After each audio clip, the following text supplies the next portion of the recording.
Welcome to the January 22nd, 2014 session of the City of Glendale's Civil Service Commission. May I please have roll call? Commissioner Yakubian? Here. Commissioner Devine? Here. Commissioner Hatamian? Here. Chair Devine? Chair Gazarian? Here. And for the record, Commissioner Manukian will be here shortly. Next item, please. Minutes? Is there a motion? I move to approve the minutes, dispense with reading. I'll second. May we have a roll call? Was it Commissioner- unanimous consent even though we have an absence? Better do roll call. Roll call, please. Commissioner Yakubian? Yes, approved. Commissioner Devine? Yes. Commissioner Hatamian? Yes. Chair Gazarian? Yes. Next item, please. Oral communications?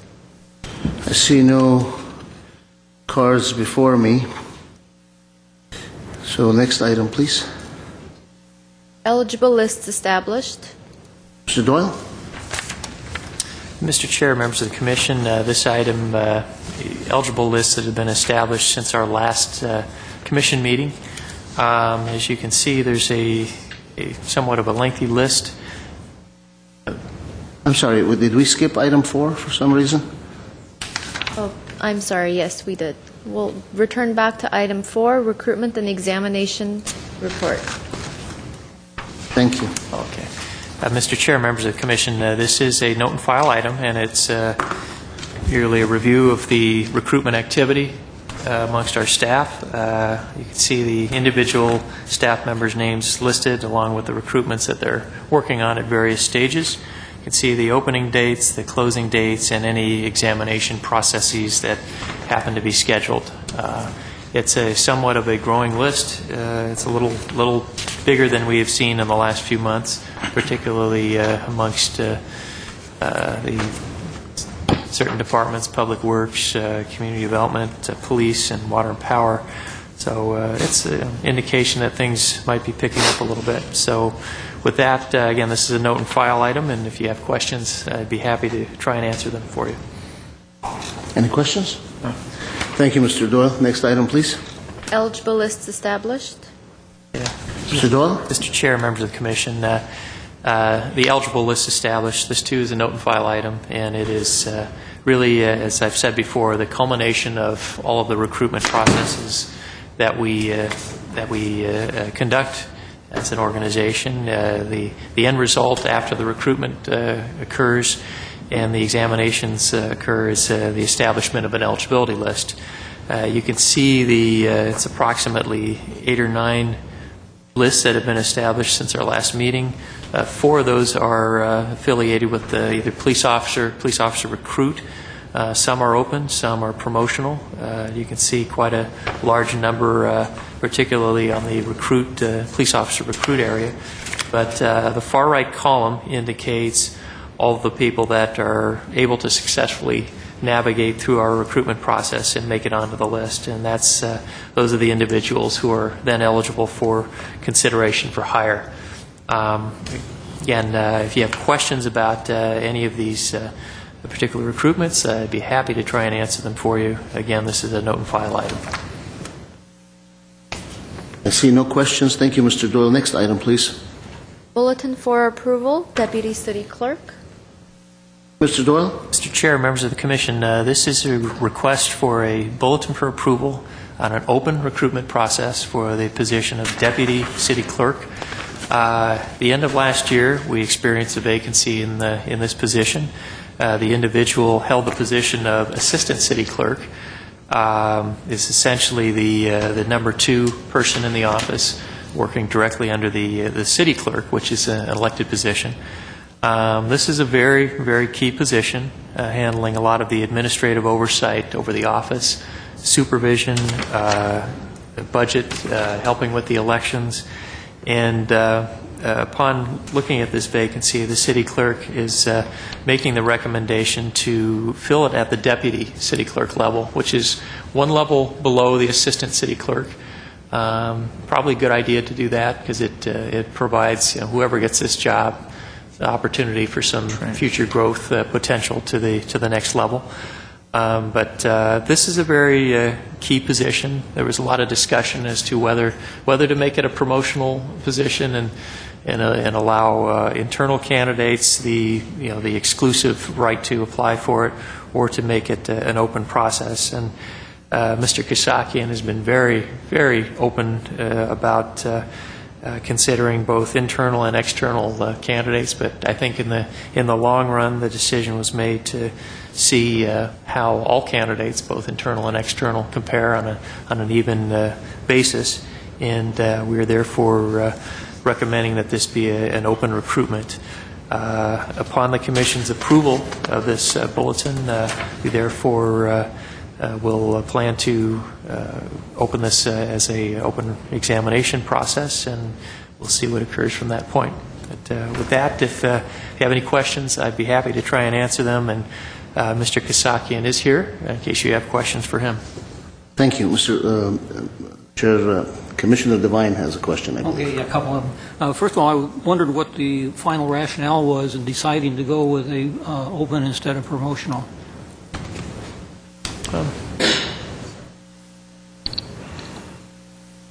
Commissioner Devine, Artie Kasakian, City Clerk, thank you for allowing me this opportunity to answer your question.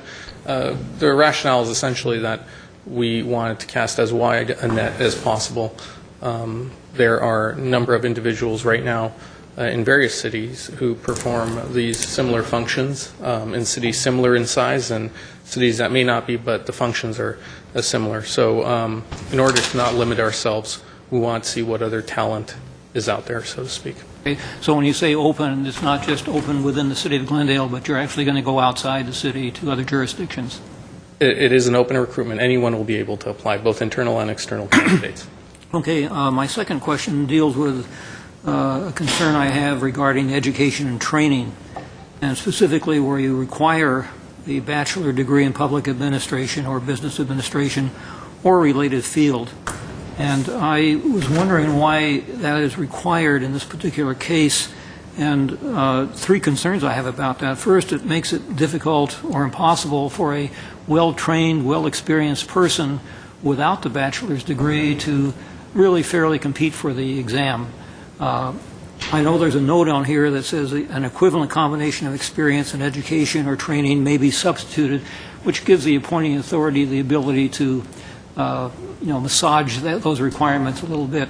But I still feel that having the word required in there would make it difficult for someone to compete against someone that does not have the bachelor's degree. The other thing is that it's not consistent with the requirements for similar type mid-management positions. For example, we were going to be considering one in a little while where it's a similar mid-management position, and there the education requirement, which is the same, is only highly desired. So with that long dissertation, I'm wondering why it's required in this case, and what would be your thoughts on changing that to making it highly desired? Commissioner Devine, without knowing specifically what the tasks are of an individual in another division dealing with different issues, I can tell you that within the city clerk's profession, it is becoming more and more commonplace for individuals to be required to have a bachelor's degree, just as it is within law enforcement, whereas within some years prior you could be a police officer without a degree. Now it's becoming more and more common for individuals to be required to have at least some type of degree in many jurisdictions. For this particular position, we want someone who has a competency in being able to write reports, present budgets, a number of the skills that an individual acquires through studying business administration or a comparative field. And I'm confident that the requirement is one that will serve the city well. It's in no way done in a way to massage an individual's abilities. If there is someone who has the requisite experience, obviously we take a look at a candidate who has internal city experience. That can't be replaced, obviously. But I think that it's important to require that someone have at least a modicum of educational experience to apply for this position. Perhaps modicum was not the right word, but I'll revisit that. The Commissioner Yakubian, I believe, has questions. Yes, actually, I wanted to echo Commissioner Devine's comments with respect to the educational requirements. And I have less of a problem with the fact that there is a bachelor's degree requirement. My issue is with the specifying the public administration, business administration, or related field requirement. I come from a liberal arts education background, and those types of schools, while highly, provide a very good education, don't specify those backgrounds in particular. So I don't know what particular issues you have for, let's say, someone who has an English degree from a liberal arts college, or a philosophy who is, I would say on good authority, highly trained, and probably well skilled for this position. So that's really my question. It is economics. It is a very good question. I share your frustrations. I myself have my undergraduate degree in history from UCLA. I've dealt with primary historical documents, which is akin to working with archives and historical documents in the city clerk's profession. But when it came time to apply for my certification through the International Institute of Municipal Clerks, I was told that history was not one of the areas of study that would allow me to receive my certification quicker. Business administration and similar such fields were. So although as a fellow liberal arts major, I share your frustration, this is something that, given how the City Clerks Association, both on international and state level, view certain degrees, and education is becoming more and more specialized. Perhaps 20, 30 years ago, there would only be master's degrees in human resources, for instance. Now someone can study and receive a bachelor's degree in that specific area. It's becoming more and more commonplace for individuals to have those specified degrees. And again, it does have the word comparative. If someone has a minor, if someone has additional applicable coursework, that will, of course, play a factor in consideration. Yes, Mr. Doyle. Mr. Chair, Commissioner Yakubian, and I will tell you the part of that says, public administration, business administration, or a related field is interpreted very liberally. The issue here is to have a degree. It does not have to be business or public administration. This is how we review these applications. And traditionally, if someone had an English degree or history degree, economics, we would accept them as having met the minimum educational background. Well, thank you for that answer, both of you. I would feel a little bit better if we can tweak that, because that's not how I would interpret that. And if I was looking at this position as a prospective job opportunity, I would think that with my background, I would not be qualified as an economics major and as a lawyer. So I couldn't apply for this. Well, I would say we would take you, certainly. And I would echo if you were interested. I would echo Director Doyle's comments. I think that both of those would be applicable. And Can we tweak this a little bit to maybe better explain that? Yes, thank you. Before we go there, let me hear from all other commissioners, sure. and I'll tell you a couple of thoughts of mine, and then we'll decide how to tweak things if that's what we decide. Commissioner Otame. Oh, you have a question? Yeah, I just wanted to say I appreciate the fact that a bachelor's degree is required for this position. This is a fairly high-level position in management. And just to kind of try to address or give some comfort to Commissioner Yakubian and her concerns, from my experience, when a job bulletin is posted and they specifically are looking for a certain degree and or a degree that comes close enough to that degree. They specifically state, and I haven't seen it in the city of Glendale, I'm just talking about from my experience. I've seen the language of closely related field rather than it saying or a related field is required. And so when the language says a closely related field, that means that it's either going to have to be a public administration degree, a BA degree, or something that is closely related to it. And so this is going back to what Mr. Doyle was saying, that when you have language such as or a related field, it does give the appointing authority some leeway in taking other degrees that is of a bachelor's in nature into consideration. And so I have no problem with the language as it's written, but that's just my opinion. Commissioner Doyle, and then I'll come back to you. Commissioner Devine. Commissioner Doyle? Commissioner Doyle, Devine. Devine. Did I get a promotion? Commissioner Devine, yes. Actually, that was a demotion. Yes, that was a demotion. I get the pay cut. I don't Yes. think I can handle. Okay. I just wanted to ask if that requirement is changed to highly desired, so it, again, you think that would level the playing field for all candidates who may or may not have a bachelor's degree, so you could fairly evaluate them and not say, well, you've really got great qualifications, experience, all that, but because you don't have this bachelor's degree in a related field, we can't look at you.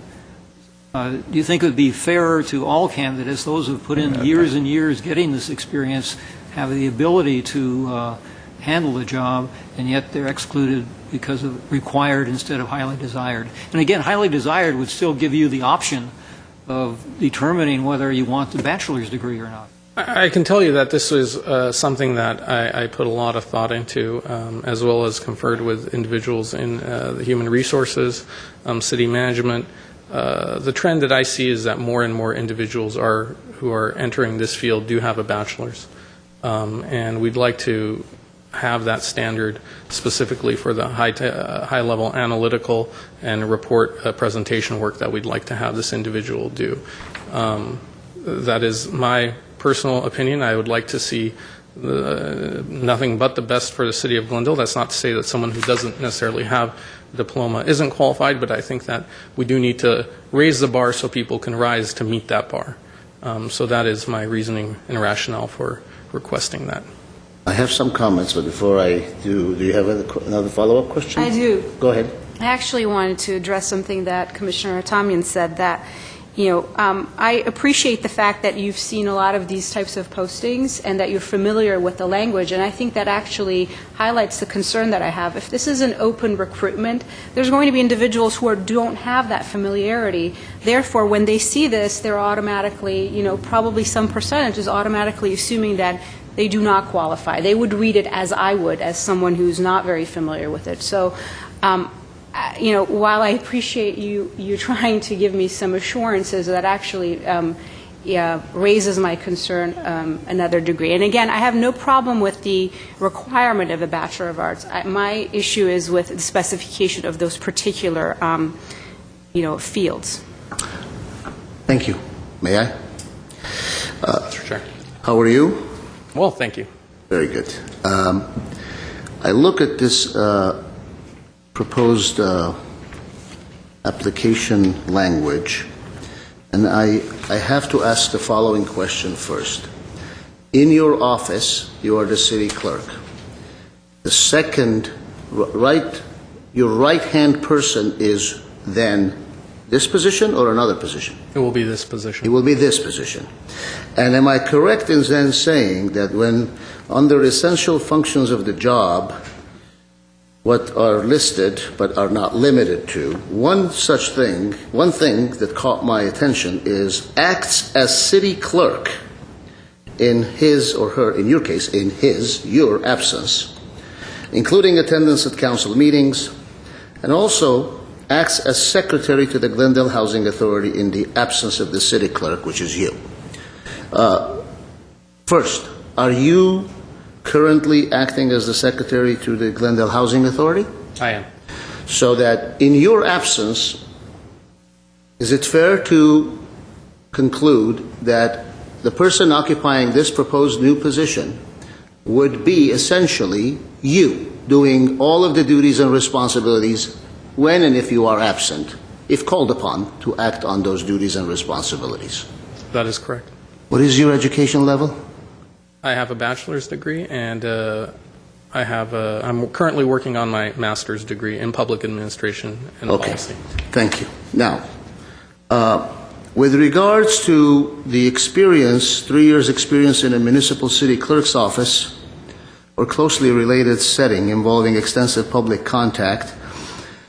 I welcome that, but when I look at the education and training, unlike some of my colleagues here, I not only welcome the bachelor's degree requirement, I also would dare say that the AB 1234 compliant ethics training course, which is highly desirable, in my personal opinion, ought to be mandatory, because the position that you occupy, sir, is one that holds you to the highest ethical standards, which I must compliment you that you have adhered to based upon my observation.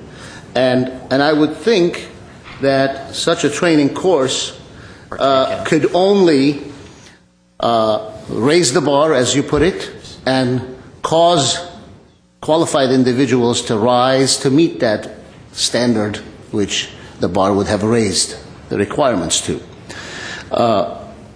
Those are my observations. My final observation/question is, I'm curious as to why the selection process will consist of an examination that will have its bases, performance portion 25% and the oral portion 75%. I would have perhaps, for some reason, and as Commissioner Devine said, there are other, down the line in our agenda, other job specifications that seem to echo the same formula of performance versus oral exam. And I, for one, am thinking it perhaps ought to be the other way. Now, I could see some positions, you could tell a lot about an applicant during an oral examination because you get to assess their ability to respond, to think on their feet, etc. But I'm curious as to what you're thinking, if your thinking went into it, as to the division of the in terms of scoring.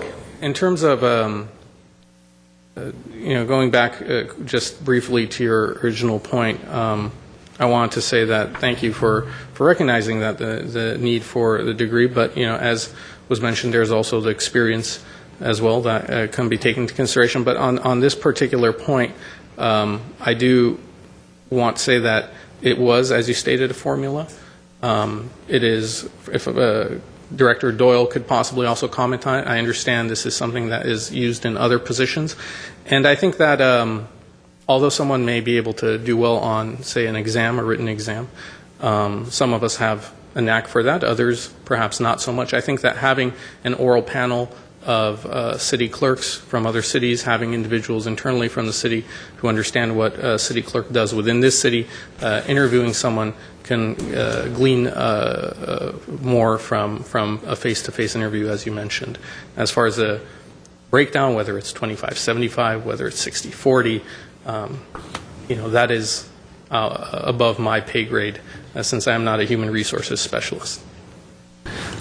Very well. I have no questions, but I do want to re-emphasize that anytime I see someone acting as the chief executive officer of a particular branch of this municipality, I have a heightened concern for the qualifications of that position, or the individual occupying that position prior to my signing off on it. I had a similar concern about a year ago, I recall, when it involved a civilian captain that was going to be acting in the absence of the police chief as a police chief. I had issues with that because there were post-certification issues and whatnot, but that's a different topic. I would strongly urge my colleagues to reconsider the concern about the bachelor's requirement, only because that, if no other reason, because the person will act as our city clerk in the absence of the city clerk, and that to me at least causes me to greatly appreciate that the acting city clerk at least has the requisite educational background in addition to the experience. I'm sorry. Chair Rosarian, I also just want to touch upon the AB 1234 requirement that you mentioned. Part of that, the reasoning behind that is it would be perhaps optimal to have someone have that training already completed, but the training for AB 1234, as I'm sure you're aware because you've gone through it, is a matter of just attending a course within a day. Online courses are available. So if we have the right candidate and that is the only thing missing, that's something I'm confident we can rectify, within a month's amount of time, and that's being extremely generous. So you would expect that those who do not have that, Oh, absolutely. that they would be asked to comply in their probationary period to complete that course. And then in terms of, for the long-term vision for the city clerk's office, what I've spoken about this publicly before, and what I'd like to see is to have every single individual of the city clerk's team be able to step up and be my right hand at any given moment and fill in and take on the positions of and duties of a city clerk on a needed basis. And with that, I want to commend the city of Glendale for affording its employees the opportunities to pursue their education. If someone does not have the education right now, the city has programs for its employees and people in mid-management to pursue degrees and compensate them for partial tuition reimbursement. These are things that we're very fortunate to have in this city. I don't know if other cities do that, but we do give our employees every opportunity, whether it's through Glendale University and other methods, to advance themselves and improve themselves and be the best employee that the city deserves. You're a great ambassador for the city. It reminds me that my colleague, Commissioner Sam Manoukian, is not here, so I will crack the joke on his behalf. Perhaps Commissioner Devine and I can join the city staff and be obtaining secondary education. What do you think? I'm ready. Something else we can go and learn. Yeah. Thank you very much. I'm open to further dialogue if any of the commissioners have concerns. I just had a or question observations. regarding the AB 1234 requirement. Mr. Doyle, with certain positions, from my experience, after they're hired, they're required to complete that course if they're high-level management and or come across confidential documentation. Is this one of those positions that even after the fact, if they're hired, for their position to perform their function, they would be required to complete this course? Mr. Chair, Commissioner Itami, and in fact, Commissioner Yakubi and I were just discussing this. The AB 1234 ethics course is a requirement not only of certain members of staff, but also of all boards and commission members as well as council members. And we offer it here at the city every 2 years. And I believe the requirement for boards and commissioners is within, I believe it's the first year of your appointment, we have to make that available, or first 2 years or something like that. So you'll all get the opportunity to take that. But as we do offer it here at City Hall, and it's taught by generally someone from our attorney's office. Scott Howard used to do it, and his predecessors will continue that. But we do make it available for those key members of staff, mainly those who work in certain areas, city clerk's office, as well as those who deal with boards and commissions, so they know what the rules are on various issues relating to, the Brown Act, running the meetings, and conflicts of interests and things like that. So it is something we do and participate in. Right. Thank you. Well, my comment would be that I agree with you about having the bachelor's degree requirement for this position, but I still have issues with the way that requirement is phrased. In terms of, you mean, desired degrees and related In terms degrees? of specifying those particular public administration and business administration. Well, I mean, I'm satisfied because it says or a related field. I mean, what are we going to say? We're going to say liberal arts? Happy or satisfied? No, I'm just telling you what my position is. Mr. Chair. Part of that language is reflective of requirements by the City Clerks Association of California. Well, perhaps we can say a bachelor's degree required, period, in public administration, business administration, or related field desirable. No, I think public administration or business administration. I'm sorry. Did you say it is a requirement according to the agency that you invoked? The City Clerks Association of California and the International Institute of Municipal Clerks are the agencies that certify someone as a municipal clerk, or as a certified municipal clerk, or as a master's municipal clerk. And they require these degrees? They assign added weight to degrees that meet their specific requirements. Not having that degree lengthens the process in the city. Before, it has been an issue whether someone has been a certified municipal clerk. Before, my assistant city clerk in our department left for another position, she was a certified municipal clerk. Currently, I'm the only certified municipal clerk in the office. Part of the desire would be to have someone who could come in and attain that designation as quickly as possible. I don't want to even open a can of worms and think about potential liability if our city clerk or someone acting in the place of our city clerk, in the absence of the city clerk, is not a qualified, as you put it, city clerk in the eyes of these agencies or their standards. I don't know what kind of liability. I don't practice law in those areas, but I'd like to err on the side of caution. I think, or a related field is so vague, though, Mr. Doyle, I must say, in Commissioner Yakubian's perspective that the part of the perspective that I agree with. Related field, I don't know what that means. I suppose it could mean anything, and that's one way of taking it as a sufficiently loose, to use the word loose, in terms of availability or options being available for many other degree holders of other fields. Mr. Chair, and again, I don't know if this would be acceptable to Mr. Kasakian, but simply to say a bachelor's degree, period, is required. Or we could say a bachelor's degree is required in a field such as business administration, public administration, or we could say a bachelor's degree in a relevant field. I'm open to that. I'm not as familiar with the entities that certify municipal clerks, how important those two disciplines are to that. So I'd have to defer to Mr. Kasakian. But again, the business administration, public administration, typically people who go into government, I would say a good percentage of them get their degrees in those areas. But again, it doesn't preclude someone with a history of English or political science or something. So, my concern is less about what it precludes, because I'm very comfortable that a good candidate will be considered by the city. That's not my concern. My concern is that a candidate will not apply because of the way that the language is written. That's my concern.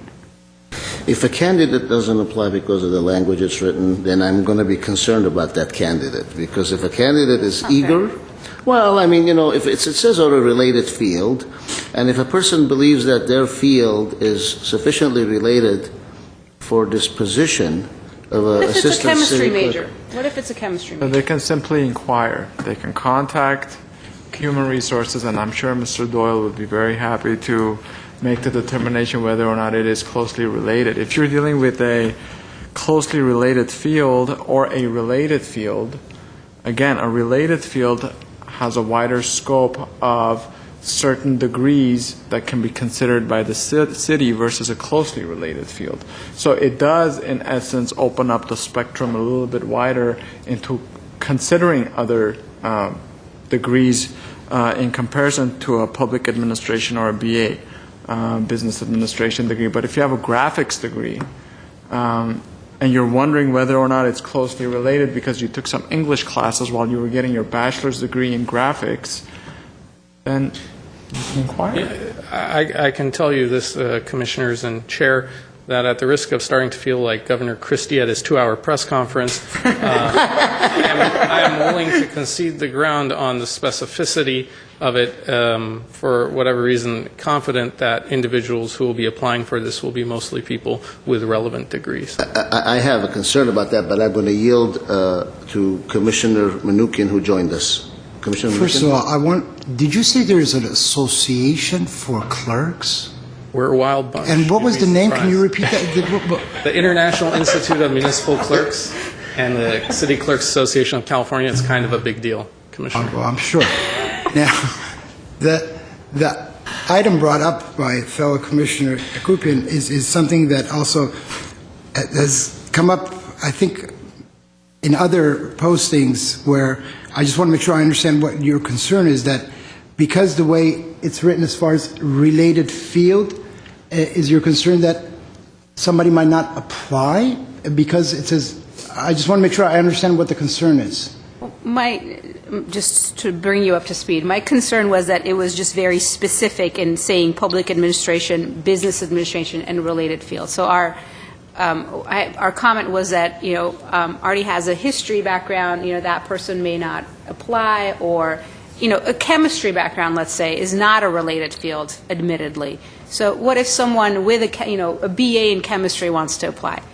According to this, they're not qualified. That's my I don't interpret it that way. I don't interpret. I mean, that's just not a related field. Anyways, okay. I just was trying to understand what the question. My main My main concern would be for this posting to occur as soon as we possibly can. If we can do that this evening, I'm going to interrupt you. I'm just one vote. I mean, I'm going to interrupt you. The majority. I am perfectly satisfied, and I'm going to caution everyone that if we just leave it as a bachelor's degree, Mr. Doyle, then those who apply with bachelor's degrees in chemistries or physical education or theater arts, who then are not selected, we may be giving them grounds to believe that we unfairly did not select them. And I'm not going to, for one, I'm not going to take part in making it in such a way, the language that may inadvertently, none of us want that to happen, but may inadvertently open the city up for unnecessary scrutiny, questioning, or frivolous lawsuits or lawsuits. That would not be frivolous if we just say bachelor's and then we decide, well, really, that's not the right bachelor's degree. This is the one that we want. Well, we should say that ahead of time, not waste people's time. Sir, but you have the can experience. I make a motion to approve? Experience prong too. We have a motion. I'm sorry. Do we have a second? What? I said I made a motion to approve. Okay. Do we have a second? Second. Okay. Let's take a vote. Okay. Commissioner Yakubian? No.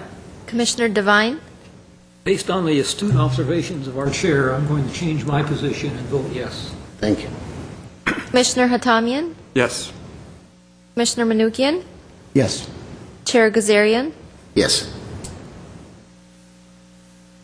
But you have to repeat that association name one more time. City Clerks Association of California and the International Institute of Municipal Clerks. And like I said, When you're asking our him that, conventions can get pretty exciting. when you're asking him that question, the sweater is projecting on his face. You can tell. I want to Color is see. on his face now. I'm coming to the convention next time. Welcome to. Thank you very much. Nice to see you. Commissioners. Thank you for Nice your to see you, sir. Thank you. time. Take care. Thank you. Next item, please. Job bulletin for approval, fire captain. Mr. Doyle. Mr. Chair, members of the Commission, this item is a bulletin for approval for the position of fire captain. I think I've gone over with the Commission in the past. When we bring job bulletins to you for approval, there's generally three situations where the Commission is called for to review a bulletin. One would be for somehow modifying the minimum qualifications of the position as it relates to the class specification. The second would be what we just experienced in the deputy city clerk. We're taking that from a promotional recruitment to an open. And the third circumstance generally would be whenever we do a job bulletin for a safety promotional, police or fire promotional type position, those are required to go before the Commission as per our civil service rules. And that's the case here. This is a fire captain recruitment process. It's a promotional exam, an extremely important position, very technically challenging, very competitive as well for those who participate, and the examination tends to be very challenging. So for that very reason, we bring these bulletins before the Commission. In this case, the fire captain, we hope to post this bulletin upon the Commission's approval starting January 27th and with a closing date of February 7th. With that, this item is here for your approval. We have Chief Scoggins here, Battalion Chief Probst, and Ms. Hunanian from my staff, if you have questions. Anyone have any questions? I have a couple of questions. I'm curious as to the position being required to be one of a 40-hour or a 56-hour work week, and what would determine that? And if one versus the other, would the salary range be the same regardless of clearly a 16-hour difference in a given week? Chair Gazarian, the answer to the second question is the salary is the same. Well, I guess not necessarily. The 40-hour assignment is has a premium attached to it. Okay. But I'll have Chief Probst get into the differences between a 40-hour assignment and 56 hours. Chair Gazarian and members of the Commission, my name is Tom Probst, Battalion Chief assigned to the Training and Safety Section. And currently the majority of our fire captain positions are 56-hour work schedule, which is a 24-hour work assignment on a rotational basis. We do have two positions assigned to captains on a 40-hour work schedule. One is in our EMS section, and one is in our Training and Safety section. Those are 4-10 schedules, Monday through Thursday or Tuesday through Friday, doing basically administrative work. Okay, but in response to my concern, I think you answered that, Mr. Doyle, that the pay is different, correct? There's I don't know what premium attached means, I'll be frank with you. It's an extra pay associated with the 40-hour assignment, and it relates to the fact that they're not participating in the operation schedule, the 24-hour shift. There's less potential for overtime. In fact, typically there's a reduction in overtime availability for that position. So I'm sorry. Does that mean if the 40-hour person gets paid more than a 56-hour a week person? in base pay terms, yes. The base salary is consistent for both positions, but there is an administrative pay there's an increase for the 40-hour position. On the other side, there is a loss of pay for FLSA pay and holiday and lieu pay that the 56-hour employee would receive that the 40-hour employee does not receive. Okay. So there's a kind of a crossover. Okay. There's a small percentage of a raise, though. But this position of fire captain, as we sit this evening here, we don't know if it's going to be a 40-hour or 56-hour Correct. Week assignment? Currently, we have two openings for a position of fire captain. Those are both on the 56-hour schedule. I see. But as openings come available on the 40-hour schedule, the fire chief handles a series of interviews and makes that selection to fill those positions. I see. Okay, that explains my question. That explains my question. The other thing is I was curious as to why knowledge, skills, and abilities was necessary to list basic math operations such as addition, subtraction, multiplication, and division in light of the fact that we are requiring in the education training portion of this bulletin at least the completion of an AA or Associate of Science degree or 60 semester units. I mean, are we really going to test people on addition and subtraction on this? You want to take that one? Yeah, the position of captain supervises firefighters and engineers, Right. specifically engineers who deal with hydraulic calculations out in the field to achieve pump pressures Right. during emergency operations and or drills. So it's important that the fire captains understand those basic qualities of math so that they can supervise appropriately those that they're supervising. I'm sorry, Chief Probst. Is it as simple as addition, subtraction, multiplication, and division as it's listed, or is it a little bit more complex? No, we're basic math. Basic math. Basic math. Addition, subtraction to multiplication, division. All right. Well, I sure hope that someone with at least the 60 college units can add and subtract, but I'll take your word for it that we should keep it there just in case someone has issues with adding or subtracting. With respect to licenses and certifications, a driver's license which meets state and department requirements, my question is, which is what class? What class license is that? Currently, we have it's a Class C with an endorsement for driving firefighter equipment. So that's an endorsement through the Department of Motor Vehicles. Do we not want to list that in there, Mr. Doyle? That with a Class C with an endorsement, et cetera, or no? Mr. Chair, this is the traditional license that is required for anyone operating the fire apparatus. It's neither a Class C or a Class B license. I guess it would be most similar to a commercial driver's license, but it's a special license. In fact, there's a provision in the government code that addresses what is required. So the EMT1 certificate, is that the name of the license? No. Well, the EMT one, that's a medical license. That's a separate license. That's a different Right. So I was concerned because a driver's license which meets state and department requirements for driving all emergency fire apparatus, for someone like me, did not inform me what license is that I would need. Now, I assume that if I was such a person, I would know what license that is, and I would have it already, so it would not be an issue. But just looking at it, I didn't, it's not something that I can go and get that license because I don't even know what that license is. All of our personnel currently attain that license, and that's from point of hire. Okay. I see. Okay. And honestly, the California Department of Vehicles, they've changed some of these requirements over the last few years. Right. So it's kind of a moving target on what licenses we're to have and how they identify those endorsements. Okay. But we are current with that for all of our employees. And with the promotional eligibility, the last line of that paragraph says, all conditions for eligibility must be satisfied no later than 30 days after the final date of filing. Final date of filing for what?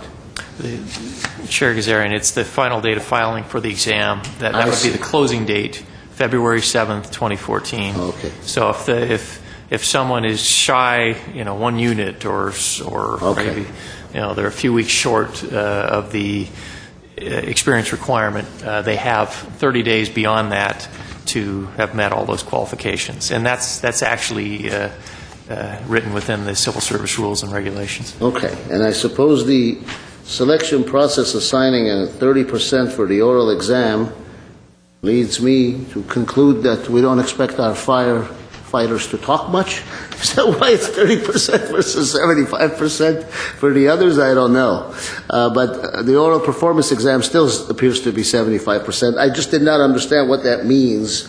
The tactical 45%, but oral 30%, yet in the next page there is a written 25%, oral performance 75%. So to me, not knowing about this line of work, I found it to be inconsistent. Of course, I assume it's not. Can you elaborate? Sure. Commissioner Gazarian,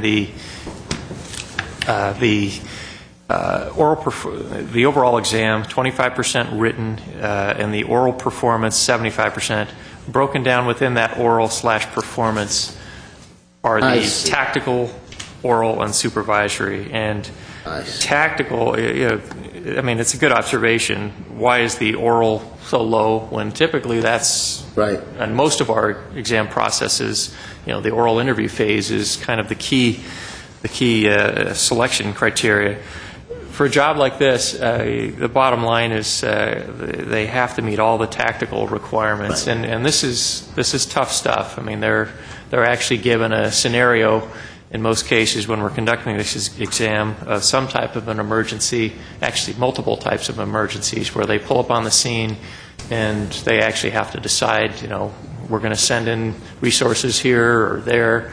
It could be a brush fire, it could be a structure fire, it could be an accident scene or some type of an emergency incident, and that's the exam itself. They have to make those decisions, and this is the part of this exam that I hate to say most people who aren't going to pass are going to fail in that area, and if they fail there, we don't want them to have this job.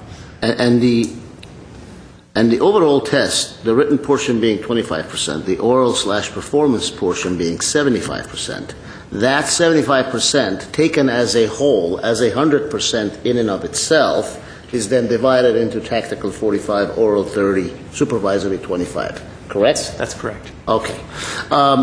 Is it correct also then that it's a 3-day written examination appeal period? Appeal period. What is that? The 3-day examination appeal period.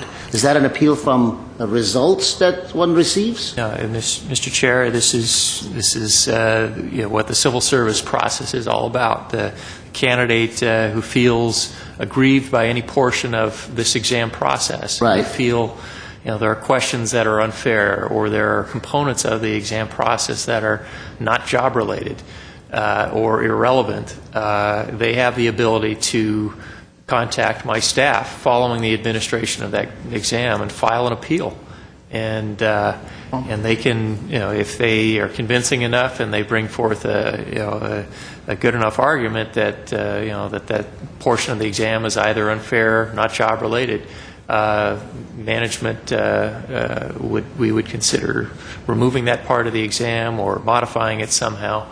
But that's really the appeal process of the exam, and that's again one of the fundamental components of civil service is that these exams need to be job related, they need to be well constructed, and if a candidate has a disagreement with how it's been administered, they have the right to And would bring they that forward.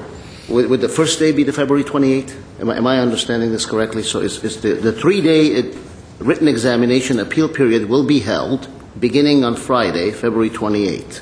So that means February 28th, March 1st, March 2nd, assuming, well, actually, March 1st is a Saturday. It would be business days. 3 business days. So it would be February 28th, March 3rd, and 4th are the 3 days. Those are city business days, yes. Okay, all right. Yeah, and this is the same with all of any exam process. We basically administer the exam, and we give a timeout before we go and grade it in case there are any appeals. I see. Whether there's an interview, whether it's a big tactical exercise like this, or even the written exams that we administer, to a group of 20, 30 people. Do they keep the questions for them? I mean, how are they supposed to just memorize what question they thought was unfair and then come and file an appeal based on that? Pretty much. They would Okay. need to remember what part of it that they found to be unfair. And they're advised of this the day of the exam, and we actually have them sign an acknowledgement of this. Okay. So, I'm sorry, Commissioner Manukian? Thank you. Thank you very much, Chief. Quick question. Actually, it's more of a comment, and it also may apply to the chief. There's been several times that I personally have gotten questions about the structure of the fire department. At some later point, I think it would be helpful, at least to me, if we can get it doesn't have to be a presentation, just some kind of a handout that just gives us an overview of the structure of the organization within the fire departments. It helps us understand when we get, when I get asked questions and I don't have an answer to it, and it just talks about the structure of the fire department, and I know there were some changes as far as the ambulances, and there's new names that were brought up that we're not, we don't get exposed to that every day, so it would be helpful. It has nothing to do with this, just something. Certainly. Thank you. You can do that. Thank you very much. Any further questions? Yes? I just have one question, and it's directed to Mr. Doyle, and I don't know if you'll be able to answer this, but I was just wondering, have the educational requirements regarding this class specification stayed the same from the past, or have they been modified for this exam? Mr. Chair, Commissioner Tomian, these minimum requirements are consistent with the current class specification for this job. So nothing is being changed for this process. But as far as the history of the educational requirements, I'd probably want to defer to either Chief Scoggins or Ms. Hunanian if they happen to recall if there's been an evolution. My sense is that most of these classes, we've tried to bump up the educational requirements, and certainly those classes that you see listed there, the I-300, S-215, these are all various classes that are available to those in the fire industry. Chief? Good evening, members of the Commission, Commissioner Hatami, Chief Scoggins. Over the last 10 years, we have been modifying our job specifications, but these very specific requirements have been the same for the last few tests. But we did have a stair-step process for about 5 to 7 years that actually brought them up to this requirement, and this was our goal of getting to probably 2 or 3 tests. How many tests? Yeah, it's been quite a while, but all of our positions in the fire department, we went through a process and we updated all of the promotional educational requirements, but these have been the same. Have been the same. Yeah. Thank you, Chief, and thank you for being here. But I was just wondering, was a bachelor's degree ever required in the past? Not for this position. Not for this position. No. You still get 45,000 applicants every time. For Answered my firefighter. But this position is a supervisory position, not a management position. The next level is our battalion chief's position. A bachelor's degree did come into play for that position, as well as chief officer certifications by the state of California, which is an additional 400 to 500 hours of specific fire service training. Got it. Thank you. Yes. I move for approval. I second. Unanimous consent? Yes, unanimous consent. Thank you very much. Thank you. Next item, please. Class specification for approval, Assistant to City Council Series. Mr. Doyle? Mr. Chair, members of the Commission, this is a class specification for your approval. This is a two-position series that's been created by the City Council. We're calling it the Assistant to the City Council Series.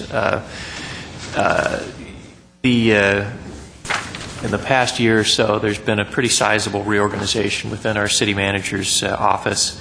I think there's been really a strong need to enhance the constituent support function, and this is kind of one step in trying to get there. The city manager's office is also where the city council members' offices are, and lots of constituent work is generated either through the council members themselves, city manager, or just simply people who walk into the office needing some type of assistance. And what these two classifications will deal with are mainly the constituent issues, complaints, concerns, and services that our residents need. That's the primary emphasis on these two positions, or these two classifications, in addition to just providing the general secretarial support to our city council members and the city manager himself. So with that, this is here for your approval. John Tiktalian, who is the deputy city manager, is here, along with Ms. Unanian from my staff, if you have further questions. I have questions. Commissioner Yakubian. Well, without belaboring the point, I also have similar concerns with the educational requirement here, and, actually even higher concerns in light of the fact that this one says an associate's degree in public administration, business administration, or a related field. And having read the job specification requirements, frankly, that befuddles me that is a specified requirement. So that's my comment on this. Thank you. Commissioner Devine. And following our action on the previous bulletin, I think we ought to change the requirement from highly desirable to required. Under education, in this case, for the mid-management level, they're saying the degree is highly desirable, which is what I thought the other one should be. However, I was convinced that it should be required, so perhaps we ought to change that to required. Okay, but I think there's two positions, if I'm not mistaken. Talking about the executive. The executive, Yes. correct? Yeah, the executive. This one, I think, was the assistant, wasn't it? No, there's two of The them. one I'm looking at is assistant to city council. Let's start off with one and then go to the next. Okay. There's two, the assistant and then the executive assistant, on page 3 of 5. Right. 3 of 5, the assistant is a associate's degree in public administration, business administration, or a related field is highly desirable. I believe what Commissioner Devine, and I don't want to speak for you, you're referring to the executive assistant, and you're saying we should have that be a bachelor's degree required versus, as opposed to what it is now, which is highly desirable. Exactly. Duly noted. Did you want to respond now, or should I take all the comments and you can respond? Did you want to Like I respond? can respond to that one Please. particular question, just to help course. clarify one bit of information. John Tiktalian, I'm the Deputy City Manager.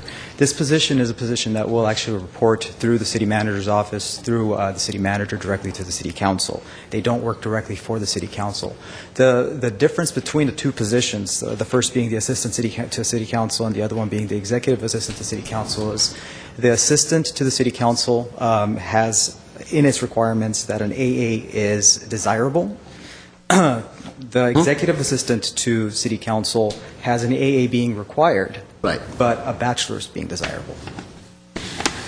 Right. And so that we understand, we get the picture, during City Council session where City Manager is present, so will be the Assistant to the City Council, and so will be the Executive Assistant to the Not City Council? necessarily. Or not necessarily? No, not necessarily. Okay. This is a front office function. I see. Assistant to the council over in our management services office. And both of these positions will respond to the City Manager or some Deputy City Manager? This Or position assistant will city report directly to me, but by virtue of the way that the organization is set up, Right. we all respond to the city manager. So if the city council members had an individual request to go to this particular position, they would work it the way that they currently do. They would go to the city manager and funnel it down that way. And likewise, if there was any kind of I see. communication to the city council, we'd work it the other way around. Okay. Quick question. Actually had that. I'm sorry, any other questions? Yeah. Go ahead. Actually, it's more of a comment. Honestly, in my opinion, when the city manager is working and putting together the requirements of the assistants, I think personally, I give the benefit of the doubt to the city manager that if that is not a requirement, and he hasn't listed it, The same level. it doesn't make sense for, at least for me, to change Scott Ochoa's requirements for the assistant. I mean, there's a reason for that they've put it there, and I give them the benefit of the doubt that the degree is not required. Well, Desirable, it appears that, with the grid provided, I had highlighted it. There's the city managers, then there's the assistant city manager, which is you. I am the deputy city manager. You're the one below deputy. the Okay. assistant. Then there's then you're the deputy city manager, and then therein lies The two front other office. layers: the executive and the assistant to the city Correct. council. The executive assistant to city council appears to be on the same line as the secretary to the city manager and the program supervisor. Am I Correct. All three of those positions are management level positions. Very well. That's why they're on the same Okay. line. Middle management. Yes, Commissioner Devine. Okay. I agree with Commissioner Manukian's observation. However, I believe you said a minute ago that under the executive assistant, that the education requirement, the associate degree, is required. However, you don't have that in there. You have... No, it is. Actually, it doesn't say required. It just, the word required is missing. Yeah. Well, Is required, we should add. Is it true that the associate degree in public administration, business ad, or related field is required for the executive assistant? The way I read it is that's implied because the other one is highly desirable. We could add the word But required, he's saying but that we wasn't don't the see it intent. here. Simplicity, Correct. I would say... Is required. We can surely clarification, include that in Add there. in is required. we can do that. An engineer would only catch that. Is required. Very well. Okay, may I please ask the following question?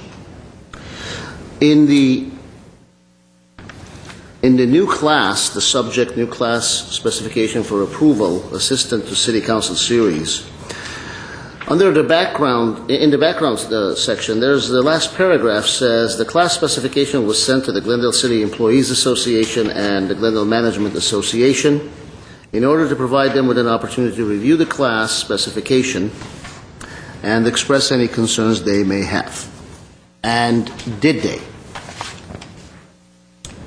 No, I'm looking at my staff member, and no, they have not expressed any concerns, and they would, and they do when they do have concerns. But And we know they got yes, Yes. Okay. Yeah, with these, just for the commission's awareness, we get them a draft of this as soon as possible, and so the relevant associations receive a copy of it early on, and then, of course, they're all CC'd on the agenda the commission meeting agenda itself. So there's really two opportunities for them to review and contact us if they have concerns. I have one final question. If you look at assistant to city council, the second section, additional minimum requirements under experience, it says 2 years of moderately difficult secretarial experience. I don't know what that means beyond the person having worked for me, perhaps. I don't know what that means, moderately difficult secretarial experience. What does that mean? A position that is under a lot of pressure, has a lot of... Is it a high volume, It is, what high that's task, multiple task oriented? This position definitely is one of those types of positions, but it is a Okay. position that has taken on additional responsibilities, more so than what the typical front office secretary may be exposed to. This isn't a matter of just answering phones and greeting people at the Right. front counter. It actually Type requires tasking. some additional legwork in the background, communicating with different departments on behalf of the city council, doing research on behalf of the city council, whether it's for putting together proclamations, commendations, responses on their behalf to constituents, or at least for drafts for their approval to constituents. So it's someone who's had some level of experience in those types of activities, more so than just someone who's answered calls and filed. I don't want to give out my age or my old school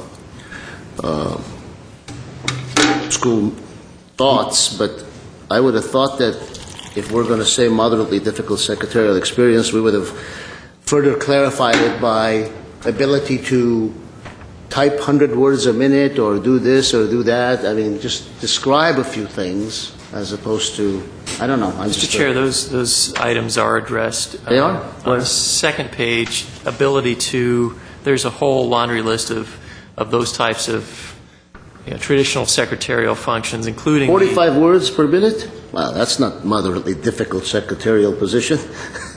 The typing speed is changed. I mean, in my lifetime, because I remember it used to be 80, 100 words I per know. minute, but it's more a function of operating a mouse and Right. organization and things like that than just typing speed per se.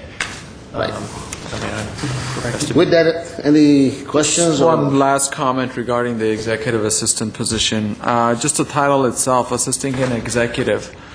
And these are the following functions: completing detailed special projects, explain and interpret departmental policies, procedures, and regulations to the public, ensuring the appropriate distribution of information and confidential documentation, may process confidential documentation, may supervise, train, and evaluate staff. My humble and personal opinion is that because this is a mid-management, comparing it to the previous examination bulletin that we looked at, my preference would be for the bachelor's degree, since we are assisting executives, and the level of information that's going to be available to the individuals, the tasks that they're going to be given, that the bachelor's degree be a requirement. Didn't and I you don't say know. it was a requirement on that one? It's highly desirable, however, it's not required. It's merely an associate degree.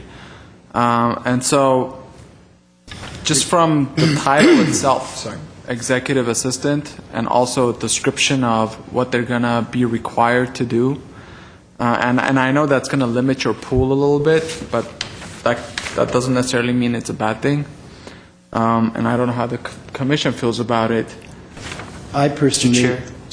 Yes. I would advise against that, just simply because, I mean, in comparing this position to the previous one referenced, the deputy city clerk is basically an assistant department head position. This is the number 2 person in that office, and there's extensive amount of supervision, report writing, budgeting in that position.